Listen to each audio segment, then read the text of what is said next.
Good morning class.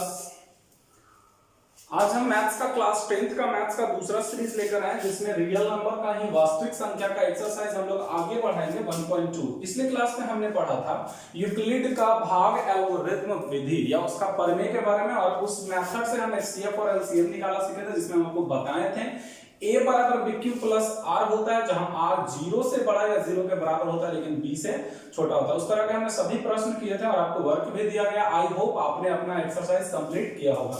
आज हम अगर आगे क्लास बढ़ाते हैं तो हमारा आगे की क्लास में निम्नलिखित संख्याओं का अभाज्य गुणनखंड, इसी मेथड से आज हम एचसीएफ एलसीएम सीखेंगे और हम इसको 6-7 में हम लोग सीख चुके हैं। तो आइए आगे बढ़ाते हैं। तो सबसे पहला जो हमारा क्वेश्चन है वो 140 है। अभाज्य गुणनखंड निकालने के लिए इसको 2 से डिवाइड किए, फिर 2 से डिवाइड किए और 5 से 7। अब नहीं कटेगा, इसलिए इसका आंसर हो गया 2 into 2 into 5 into 7। अगर इसको एक्सपोनेंशियल फॉर्म घात के रूप में लिखना है तो हम ऐसे लिख सकते हैं। सेकंड क्वेश्चन हमारा 3825 3825 है। तो 2 से ये नहीं कटेगा, 3 से अगर हम देखते हैं तो 3 से ये डिवाइड हो जाएगा। 1 2 4 3 7 जा और 3 5 15। फिर 3 से ये कट जाएगा, 3 चौका 12 3 दूनी 6 3 5 15। अब ये 3 से नहीं कटेगा।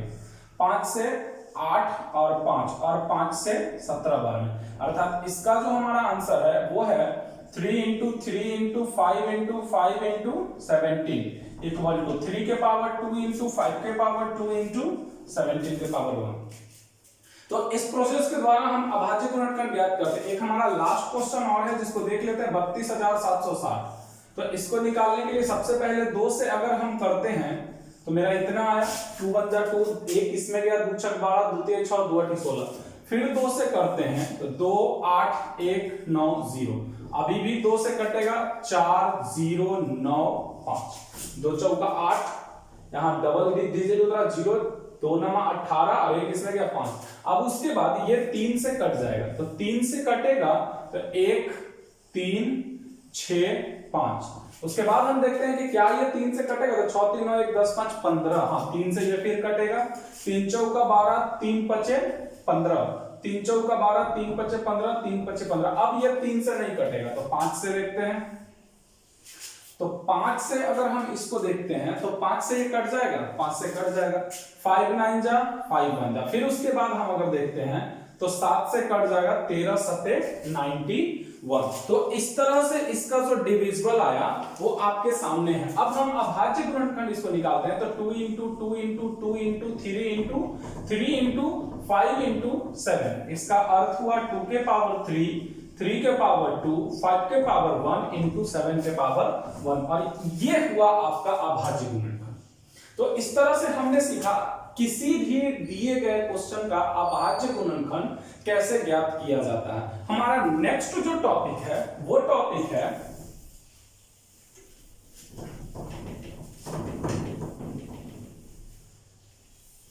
निम्नलिखित संख्याओं का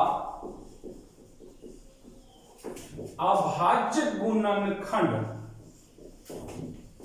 विधि द्वारा HCF और LCM ज्ञात करना। नेक्स्ट हमारा क्वेश्चन है निम्नलिखित संख्याओं का अभाज्य विधि द्वारा HCF और LCM को क्या करना, ज्ञात करना। तो हम अगर उसको देखते हैं तो एक हमारे पास अच्छा सा क्वेश्चन है 336।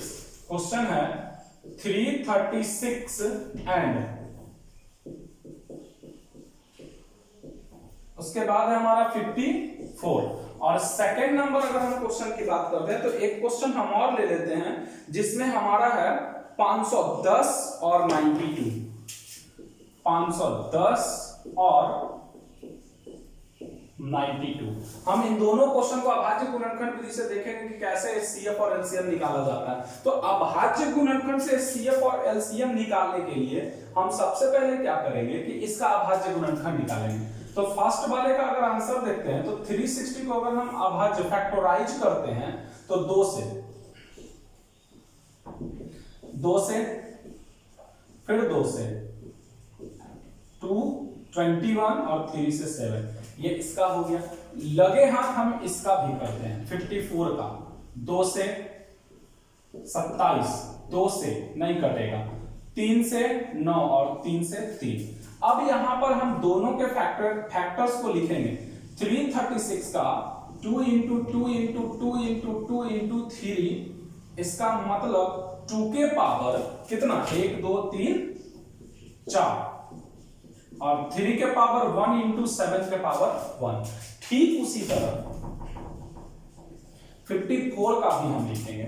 54 का लिखने से क्या होगा, देखो 2 इंटू 3 इंटू 3 इंटू 3, इसका मतलब है 2 के पावर 1 और 3 के पावर 3। यहां तक करने के बाद अब हम निकालेंगे अपना HCF और LCM। तो कैसे HCF निकलेगा, जो देखें। HCF का मतलब होता है हाईएस्ट कॉमन फैक्टर, सबसे ज्यादा कॉमन कौन सा है। तो चलिए देखते हैं, इसमें 2 के पावर 4 है और इसमें 2 के पावर 1 है। 2 के पावर 4, 2 इसमें 4 हुआ, 2 तो कॉमन कितना हुआ, यानी 2, तो 2 के पावर 1। 3 इसमें 1 है और इसमें 3 है, तो 3 के पावर 1 हमने नोट कर लिया। अब उसके बाद बात करते हैं, तो 7 सिर्फ इसमें है, इसमें नहीं है। HCF निकालने के लिए वैसा कॉमन जो दोनों में हो और कॉमन भी हो, वही हम यहां पर नोट करेंगे। तो हमारा आंसर कुल मिलाकर 3 2 जा 6 क्या हो गया, HCF। अब हम LCM की बात करते हैं। तो LCM में चाहे वो कॉमन हो या ना हो, सबसे अधिक बार, तो ये 2 के पावर 4 है, 2 के पावर 1 है, इसका मतलब 2 के पावर 4। 3 के पावर 1 है, 3 के पावर 3 है, इसका मतलब 3 के पावर 3 वाला लिखेंगे। और 7 एक में है, एक में नहीं है, उसका मतलब नहीं है 7 के पावर 1। अब इसको मल्टीप्लाई करेंगे, तो 2 2 जा 4, 2 जा 8, 2 जा 16, 27 7। अब 16 में 27 से आप गुना कर लो, चाहे इसको पहले इससे गुना कर दो, 7 7 49 और 7 दूनी 14, 4 18 और इंटू 16। अब इसको गुना कर दो, 16 9 44 144, 128 और 4 32 और 10 42, हाथ में 14 और 16 1 16 4 20 और 10 30 24 आपका LCM हो गया और ये आपका HCF हो गया। तो इस तरह से हमने देखा कि किसी भी दिए गए 2 डिजिट या 3 डिजिट का HCF LCM अभाज्य गुणनखंड विधि से कैसे निकाला जाता है। एक बार फिर से देखिए, इसका अभाज्य गुणनखंड, इसका अभाज्य गुणनखंड निकाल देना है, दोनों के फैक्टर को लिख देना, जो दोनों में हो और कॉमन हो लिख देना। और LCM में जो दोनों में हो या ना हो उससे मतलब नहीं है, सबसे अधिक बार आया हुआ लिखना। अब इसी का हम सेकंड नंबर क्वेश्चन पे फोकस करते हैं। तो सेकंड नंबर जो हमारा क्वेश्चन है वो है 510। 510 का निकालो, 2 से 5, 3 से और 5 से, इधर 92 का 2 से बस, अब नहीं कटेगा। तो 510 का 17 और 92 का, अब HCF। तो HCF में मैंने क्या बोला था, कॉमन फैक्टर जो दोनों में, इसमें 2 है और इसमें 2 को है, 1 को है, तो 1 वाला 2 लिखाएगा, कम वाला इसमें लिखना है, वो भी दोनों में हो। इसमें 3 है, इसमें नहीं है, इसमें 5 है, इसमें नहीं है, इसमें 17 है, नहीं है, 23 है। इसका आंसर जो है हमारा HCF कितना हो गया, 2 ही हो गया। लेकिन अब बात करते हैं हम LCM की। तो LCM में क्या बोला था, हो या ना हो कॉमन, हमको बड़ा वाला लिखना है। तो 2 बार आया है, यानी 2 के पावर 2, 3 5 17 23। अब उस हिसाब से आप इसको गुना करो। तो अगर आप इसको गुना करते हो तो देखो कितना आता है,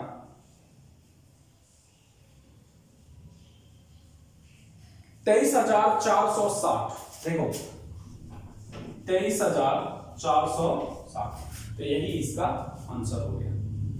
फिर से एक बार इसका और इसका अभाज्य गुणनखंड HCF और LCM निकाल दिए, इसके बाद हो गया। अब हम इस पे एक छोटा सा प्रमेय, हम उस प्रमेय के बारे में जानकारी प्राप्त करेंगे। नेक्स्ट क्वेश्चन की बात करते हैं। तो नेक्स्ट क्वेश्चन मेरा कहता है अभाज्य गुणनखंड विधि से पूर्णांकों के HCF और LCM ज्ञात करें तथा इसकी जांच कीजिए। जांच करना है इन दोनों संख्याओं का जो HCF और LCM है वो ये दोनों के गुणनफल के बराबर है। तो सबसे पहले तो हमको इसका HCF ज्ञात करना होगा। तो 26 का HCF 2 इंटू 30 और 91 का HCF 7 इंटू 30, इसलिए HCF जो है इसका ये 2 इंटू 13 इंटू 26 का 2 इंटू 30 और 91 का 7 into 13 HCF. What is the HCF of this thing? इसका HCF क्या होगा? तो HCF वही होगा जो दोनों में मैच किया। मैच क्या किया? 13। तो LCM मैंने बोला था मैच करे या ना करे हम सब लिखेंगे, ठीक है। तो कितना हो जाएगा? 13 7 91, 2 1 2, 9 2 18। अब हमको जांच करना है, तो जांच करें कैसे? हम जानते हैं कि दो संख्याओं का गुणनफल बराबर HCF इंटू LCM। तो दोनों संख्या मेरा क्या था? 26 इंटू 91 बराबर HCF 2 इंटू 182। सॉरी, HCF मेरा कितना आया था? 13। इसको गुना करो, तो गुना करते हैं तो 13 दूनी 26, हाथ में 2, 13 8 100 कितना हो जाएगा? आप खुद करके देख लो। 13 और 8 जो है आपका 104 और इसमें का 2 106, हाथ में 10, 13 1 13 10 23 66, ठीक है। इसको भी गुना करोगे तो आप आएगा 23 66। कर लो 26 में 91 से 6 1 6 2 1 2 9 6 54 की 4, हाथ में 5 और 9 दूनी 18 5 23 6 6 23 66। तो इस तरह से ये हमारा क्या हो गया? प्रूफ। क्लियर है? यहाँ तक क्या किए हम? इसका HCF LCM निकाल कर ये दोनों को गुना करके और HCF LCM को गुना कर दिए। यही मेरा एक प्रमेय है। ठीक उसी तरह इसकी बात करते हैं। तो 234 का अगर हम निकालते हैं तो 2 से 127, हम अगर 234 का निकाले हैं तो 2 से निकालें 1 2 2 इकाई 2 2 इकाई 2 और फिर 2 इकाई और 2 7 14। अब ये कितना से कटेगा? तो 3 से कट जाएगा। 3 3 आई 3 नमा, अब फिर 3 से 13 12 494 को भी अगर हम करते हैं तो 2 से 2 दूनी 4 2 चौका 8 और 2 सत्ते 14। क्लियर है? 2 दूनी 4 2 चौका 8 और 2 सत्ते 14। अब उसके बाद ये हो गया आपका 247। तो 247 देखो तो कितना से कटेगा? 2 से नहीं कटेगा, 7 2 9 3 से नहीं, 4 5 6 7 से कटेगा, 7 21 नहीं, 8 से 9 से 10 से 11 से भी नहीं कटेगा, 13 से कटेगा, 13 का 13 से भी ये आपका नहीं कटेगा। इसके बाद अगर हम देखते हैं इसको कितना से कट जाना चाहिए, तो 13 14 15 13 से ये आपका डिजिट कट जाएगा। देखो 13 से 13 का 13 नमा 17 से, तो 234 का HCF 2 इंटू 3 इंटू 3 इंटू 13 और 494 का जो अभाज्य गुणनखंड आया 2 इंटू 13 इंटू 19। इसलिए HCF की बात करते हैं तो HCF मेरा कितना हो जाएगा?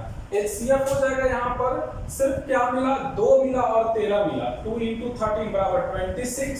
और LCM की बात करते हैं तो LCM 1 2 1 3 2 बार है ना, तो 9 3 3 9 गुना 13 और गुना 19।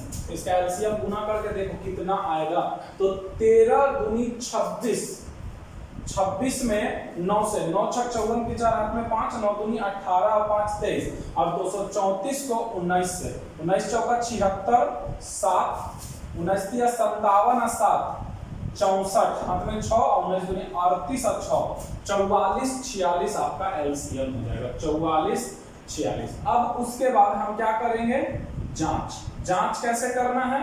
234 इंटू 494 बराबर 234 इंटू 494 बराबर HCF कितना है मेरा? HCF 26 into 4446। अभी दोनों को गुना करो, तो गुना करते हैं अगर आप तो देखिए 234 में आप 444 44 46 में आप गुना कर दो 26 से, 6 6 36 की 6 हाथ में 3, 6 चौका 24 और 3 27, 6 चौका 24 और 2 26, 6 चौका 24 2 26, 6 दूनी 12, 4 दूनी 8 और 1 9, 4 दूनी 8, 4 दूनी 8, 6 9 5 और 8 6 14 1 15 8 10 11, 11 55 96, 11 55 96 और ये भी आ गया 11 55 96। यही आपका क्या हो गया? क्लियर है? एकदम सिंपल सा है, बहुत इजी है। सबसे पहले इसको कुछ नहीं करना, एचसीएफ निकाल देना, एचसीएफ निकाल देना, दोनों संख्या गुना करके एचसीएफ गुना एलसीएम कर देना। आगे बात करते हैं इस क्वेश्चन का। यदि 779 और 1197 का एचसीएफ 19 है तो इसका एलसीएम क्या होगा? तो सीधा आंसर में हम लिखेंगे, हम क्या जानते हैं कि दो संख्याओं का गुणनफल बराबर होता है उनका एचसीएफ इंटू एलसीएम, होता है ना? तो उस हिसाब से 779 इंटू 11 1197 इक्वल टू कितना? एचसीएफ 19 और गुना एलसीएम, इसलिए एलसीएम बराबर 779 गुना 11 1197 बटा, ठीक है? इसको हम काट देंगे तो 19 के टेबल से देखो दोनों में कौन कटता है? ये कटता है। 19 का 19 दिया 57, 19 चौका 76, 3 बच गया। उसके बाद अभी हम 19 से इसको काटे, 19 छक 114, 19 से 57 और इसको गुना कर दिया तो मेरा ये क्या आ गया? एलसीएम आ गया। तो ये था आपका पल में। एक इसमें क्वेश्चन बहुत अच्छा आता है, वो जो क्वेश्चन है वो क्वेश्चन भी कुछ अजीब है। देखिए, भाषा पे आधारित ये प्रश्न है। इन दोनों क्वेश्चन आपका एग्जाम में आ सकता है, काफी इंपॉर्टेंट है। ये कहता है जांच कीजिए कि क्या n का कोई ऐसा मान है जिसके लिए 6 के पावर n अंक शून्य पर समाप्त होगा। चूंकि माना कि n एक पूर्ण संख्या है, इसलिए n का संभावित मान 0 1 2 3 4 5 डॉट डॉट डॉट ऐसा हो सकता है। इसलिए अब उसके बाद अगर हम 6 के पावर n है तो 6 के पावर 0 रखते हैं तो ये क्या हो जाएगा? 1। 6 के पावर 1 रखते हैं तो 6 इक्वल टू 2 इंटू 3। 6 के पावर 2 रखते हैं तो 6 इंटू 6 बराबर 2 इंटू 3 इंटू 2 इंटू 3। 6 के पावर 3 रखते हैं तो 6 इंटू 6 इंटू 6 बराबर 2 into 3 into 2 into 3 into 2 into 3 और 6 के पावर 4 तो 6 को 4 को हो गया आपका 6। तो फिर 2 इंटू 3, फिर अगले के लिए 2 इंटू 3 और फिर 2 इंटू 3 इंटू 2 इंटू 3। अतः उपर्युक्त क्रियाओं से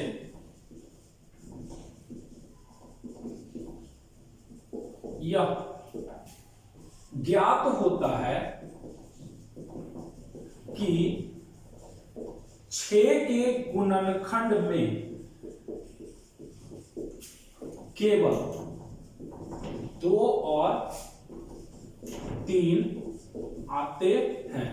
इसलिए 6 के पावर n का 6 के पावर n का समाप्त शून्य पर नहीं हो सकता है।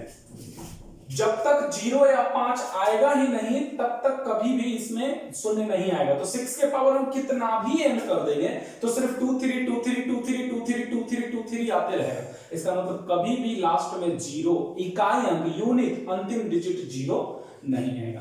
एक क्वेश्चन ये है 3 घंटी क्रम से, ये क्वेश्चन एग्जाम में आपका बहुत इंपॉर्टेंट है। ये आ सकता है कभी घंटी पर, कभी धावक पर, कभी रेड जो आपका सिग्नल लाइट होता है उस पे देता है।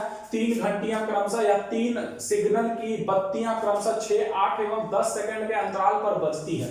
यदि वे एक साथ बजना प्रारंभ करें तो कम से कम कितने समय बाद वह पुनः एक साथ बजेगी। तो इस तरह के प्रश्नों का आंसर निकालने का सबसे बढ़िया तरीका है आप 6 8 10 का लसम निकाल दें। तो अगर आप 6 का 2 तिहाई 6, 8 का ये और 10 का निकालते हैं तो 2 into 5, इसलिए HCF हो गया इसका कितना, सॉरी एलसीएम निकालना है, तो एलसीएम कितना हो जाएगा, 1 2 है इसमें 3 को 2 है तो 2 के पावर 3 into 5 यानी कि 8 3 गुना 5 बराबर 120 सेकेंड बाद, अर्थात आंसर आपका कितना, प्रत्येक 2 मिनट बाद वो बत्तियां पुनः जलेगी। इस तरह के क्वेश्चन में एलसीएम निकाल देना है और उसके बाद ये आपका जो पूछ रहा है सेकंड में, मिनट में, घंटा में, तो आप अपने क्वेश्चन के अनुसार उसको बदल कर आप उसका आंसर दे सकते हैं। इस तरह का एक और क्वेश्चन आता है जो मैं आपको दिखाता हूं। नेक्स्ट क्वेश्चन हमारा ये है, दिखने में काफी बड़ा क्वेश्चन है लेकिन इसका आंसर बहुत ही अच्छा और बहुत ही छोटा होता है। पहले ही बताया है कि इस तरह का क्वेश्चन जो होता है वो लघु तरीके में पूछता है। किसी खेल के मैदान के चारों ओर एक वृत्ताकार पथ पर इस मैदान का एक चक्कर लगाने में सोनिया, अलका और प्रिया को क्रमशः 9 मिनट, 18 मिनट और 12 मिनट लगते हैं। यदि तीनों एक ही स्थान और एक ही समय पर चलना प्रारंभ करें तो कितने समय बाद वह पुनः प्रारंभिक स्थान पर मिलेगी। तो कुछ नहीं करना है, 9, 18 और 12 का क्या कर देना है, एलसीएम निकाल देना है। तो 9 का कितना हो जाएगा, 3 3 जा 9, 18 का 2 9, 3 3 जा 9 और 12 का आपका ये हो गया। अब इसके बाद हमने आपसे कहा क्या निकालना है, एलसीएम। तो एलसीएम निकालने के लिए कितना हो जाएगा, 2 इसमें नहीं है, इसमें 1 है, 2 के पावर 2 इंटू 3 के पावर 2, इसका मतलब 4 इंटू 9 बराबर 36। अब आप यहां देखो क्या है, मिनट, इसलिए हमारा आंसर मिनट, यानी कितने मिनट बाद वो पुनः एक साथ मिलेगी, तो वो 36 मिनट के बाद एक साथ मिलेंगे। ये आपका एक्सरसाइज 1.2 था। अब हम एक्सरसाइज 1.3 की ओर प्रसारित करेंगे जिसमें कि हमारा अब अपरिमेय संख्याओं से संबंधित प्रश्नावली आएगा। ठीक है।